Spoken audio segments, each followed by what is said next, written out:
Hello everyone, watch this review here where they look at the Transformers Animated Oil Slick. Now when I found this figure I was originally intending on picking up some other ones from Toys R Us, but took one look at the bike mode, instantly realized I had to have this figure. The robot mode as well looks nice. It's one of those rare instances where I like the look of both modes. Ironically or stupidly, since picking him up I've seen him for sale dozens of times much cheaper, but it's just the way it goes sometimes, but whatever. As for the story behind it being crunched a bit, did not buy it that way. I had him up on a shelf. I was walking by it and knocked something down. I take one step back to see what I knocked over and crunch. But, it's okay inside the pack, which I'm going to open up in a second. We're going to get a closer look. Now, let me start by saying that I really like the packaging for the line. It comes with this little insert of the character with a full body shot, or most of the body, and then a close-up headshot, which I'll probably cut out and display somewhere. In addition to this kind of cool, backdrop here. As well as these instructions. I'm sure I won't need these. Now what I'm going to do is I'll probably save the transformation mode for the end. I'm going to review the vehicle mode, then I will be reviewing the robot mode with a break in between. Mostly because I'd rather state my opinions towards the beginning of the video and not get distracted during the actual transformation stage. At any rate, one of the biggest reasons I picked this one up was just because I was hoping to have a vehicle for Ryder here. She's called Ryder and she does need a ride. I believe she has an open set of hands, so let's just quickly see how this 5-inch figure will fit on there, and it looks a little silly, but I guess it's somewhat kind of, maybe not really to scale, so that doesn't work out so well for the 5-inch figures. But let's quickly try a Marvel Universe figure here and see if that's a better fit.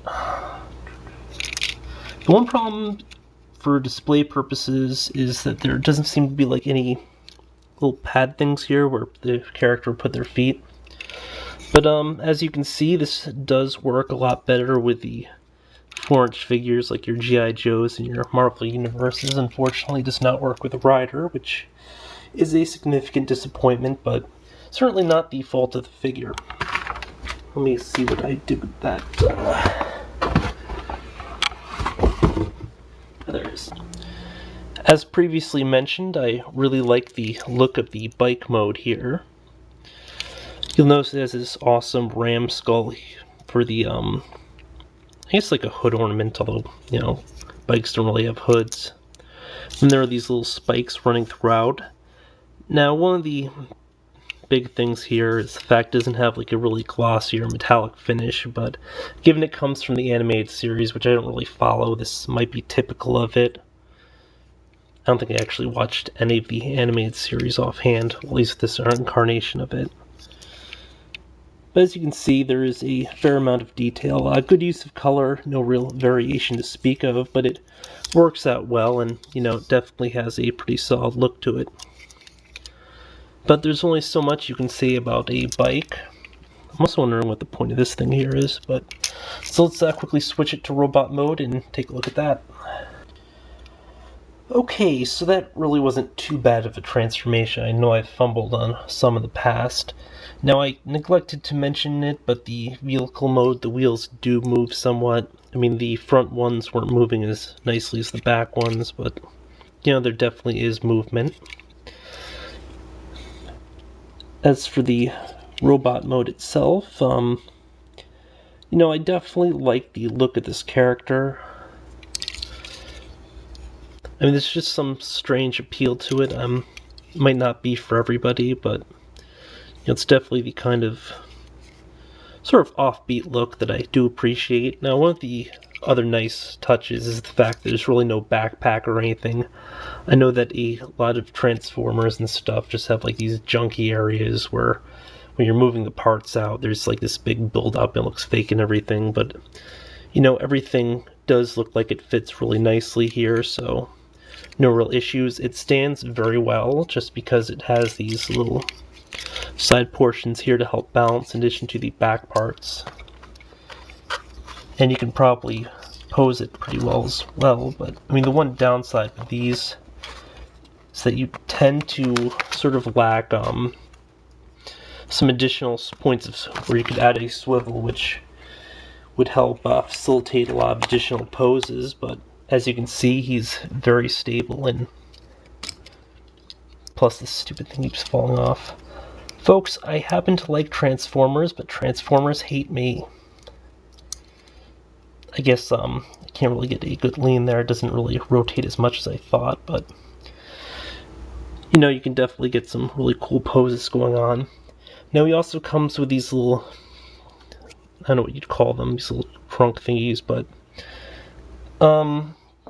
these do attach onto the other mode in addition to becoming a weapon in this mode. It's sort of chain attack. Now why doesn't the other one have it?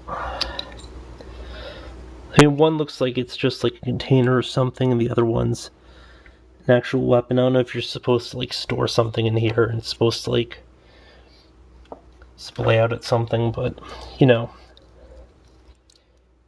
I'm not sure how you'd actually hurt somebody with something like this unless you just try to choke them with the chain like a piano wire or something, because if he just was like swinging this around, it really doesn't look all that intimidating. But again, I didn't see the animated series. There's probably a good reason for that. By which I mean a good reason for the weapon, not a good reason for not seeing the cartoon. Although, I'm sure I have one of those as well. Now, in terms of articulation, which, you know, is always king with me, that's like one of the most important things with any figure. And one of the reasons why I don't really collect stuff like the Transformers line usually, but he has a pretty decent range. The only problem is that the arms really feel a little bit flimsy and do have a tendency to kind of fall off with this one. But I mean, it snaps on pretty easily. You'll notice that because of the transformation feature, he actually has some finger articulation here. There's soft rubbery fingers, so you could probably use that to your advantage when displaying him. The thumb, however, is a bit thicker, so but it's kind of on a ball joint, which is kind of funky. Now he obviously can't really hold much though, but he will hold his weapon. Now this little joint comes this way, so I mean it's like a really weird elbow area, and that thing's really going to annoy me. Where I can swivel up and outward, then in and out. Yeah, it's really going to tick me off. Now, due to the way that he transforms, you can actually place the ram's head closer to the front if you want it. Head rotates. No torso articulation here. As shown, the legs are on a physical ball, so it gets a really wide kick if you want him to kick. I don't know if the character would kick, but you know, he's kicking now. In addition to also getting sort of standard hinged knee. Now, no real foot articulation to speak of, although he's got like this one toe thing here, this one other point of movement here, but you know, it's not going to get a full range. However, I guess you don't really need it that much, just because he does get a pretty impressive range of movement just between all the other parts that are working. Especially the fact that he just has such an incredibly wide balance here in the legs, which works out to its advantage. Really, in terms of articulation, the only serious weak point's just this elbow area and the fact he can't really rotate the forearm, which means he won't be able to do a lot of epic pointing poses, but thanks to the transformation, the shoulder does pop up a bit, so you kind of get that same range of motion. So it's a very well-designed figure, other than the whole popping out, and the handlebars do move back and forth. Again, you know, no metallic paint or anything, but definitely a very solid design. He makes for a really interesting looking character. Now, I'm going to attempt to transform him back into robot mode first, and then... Sorry, back into vehicle, then to robot. I haven't transformed him back to robot yet, so kind of bear with me. Thankfully, though, we do happen to have these handy-dandy instructions, which helped us transform him from vehicle to robot mode. Interestingly enough, though, if you look, there are 7 steps to go from vehicle to robot. Only 4 steps to go back again, so... I don't know, maybe they found a shortcut or something. But you know what? I'm taking a shortcut right now. I don't need any instructions to tell me how to rock. We go a cappella here, so... Okay, so actually I guess I do have to reshoot this portion of the video. I do have a lot to learn about the whole transformation thing in terms of just blocking the shots, because you literally couldn't see anything half the time. So, let me show you the transformations. You can actually see it. We start by flipping the fingers and thumb inwards, like so. Same goes for both hands. Now at this point, it's probably good to flip this portion back. Just clips off. Then flip the head in. Clip. Now the shoulders have this little peg thing here that you have to remove. It will take a small bit of pressure, unless it's already out. See, right here. Pull that out all the way. Do the same thing for this one. Now these 2 portions will clip in. You'll notice that there are these little things here for the actual interior, so these slide inward. Probably should have adjusted the handlebars before doing this, but it's a little tricky. I didn't have as much trouble doing this the first time, so this is a little ironic, but that clips into there. And then you just need to get the wheels to clip in. They snap into place. But this didn't snap.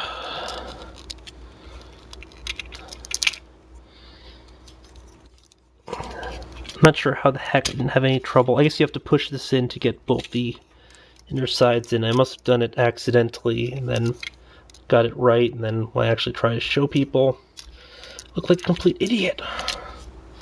But hey, par for the course, huh? Now, the legs just slide up, sort of like when the knees are tucking into the body. Here. Other side. Here. Now this portion will snap in.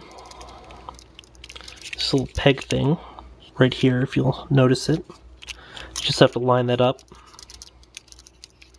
Then line up the portions above, actually.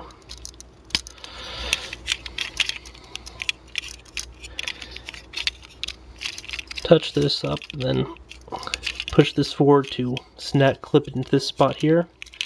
2 sides snap down like that, and we have the vehicle mode again. Unfortunately, this video is running a little bit long, but thankfully YouTube did expand its time limit, otherwise I'd have to break this up, and I'd hate to do that. But to get it back into robot mode, first step is you unclip the side things here. Just pop your fingernail underneath there if you have fingernails. If in my case, whatever part of your finger will fit underneath there. Then push this portion back down here in the tailpipes. That pops up. Legs will separate again because they're clipped up here, here, and then in the middle. You just slide these forward like you're untucking the knees from the chest area. Pop the parts here. Again, it seems to be a lot easier going from vehicle to robot than the other way around. This portion pops open again. Just pop your thumb here. Shoot, how'd that go? There goes Then after a little bit of fumbling, you will get the head up enough so you can actually move this. It kind of feels like this one helmet thing here is removable, but I wouldn't want to try it. This pops right back into place. The shoulders have this little peg here that pegs into this portion, so that snaps into that. Then you just push it down further to the side. Same for this arm as well.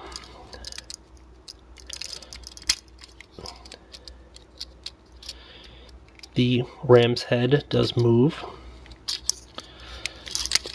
Then finally you just pop out the thumb and the fingers. And voila, you have Oil Slick. Now, I really like this figure. This has probably been one of the easiest transformations I've had to try in quite a while. In addition to also having just an absolutely awesome looking vehicle mode, and I really also like this robot mode. It's just got this really strange appeal to it. I'm actually going to have to go back and try to transform a lot of my older stuff, because I actually have a fair amount of Beast Wars things, and then, you know, I don't actually have any G1 stuff anymore. I mean, over the years I lost all my G1 stuff, my He-Mans, my Thundercats, my Ghostbusters, you name it. You know, just between growing up and acts of God, like hurricanes and stuff, so... you know, it's tragic, really. I cry myself to sleep at night.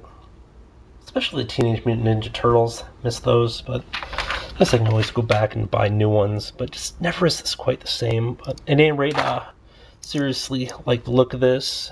Pretty decent figure. If I rated figures, I'd probably give this like a 9 or 9.5, or hell, you know, I'm giving it a 10. I know somebody out there will probably be pissed, upper management or whatever, but it's getting a 10. So yeah, watch this review, and this has been a look at the Transformers Animated Oil Slick, or as I like to call him, Slicky. I've actually never called him that, and I probably don't think I'll call him that again.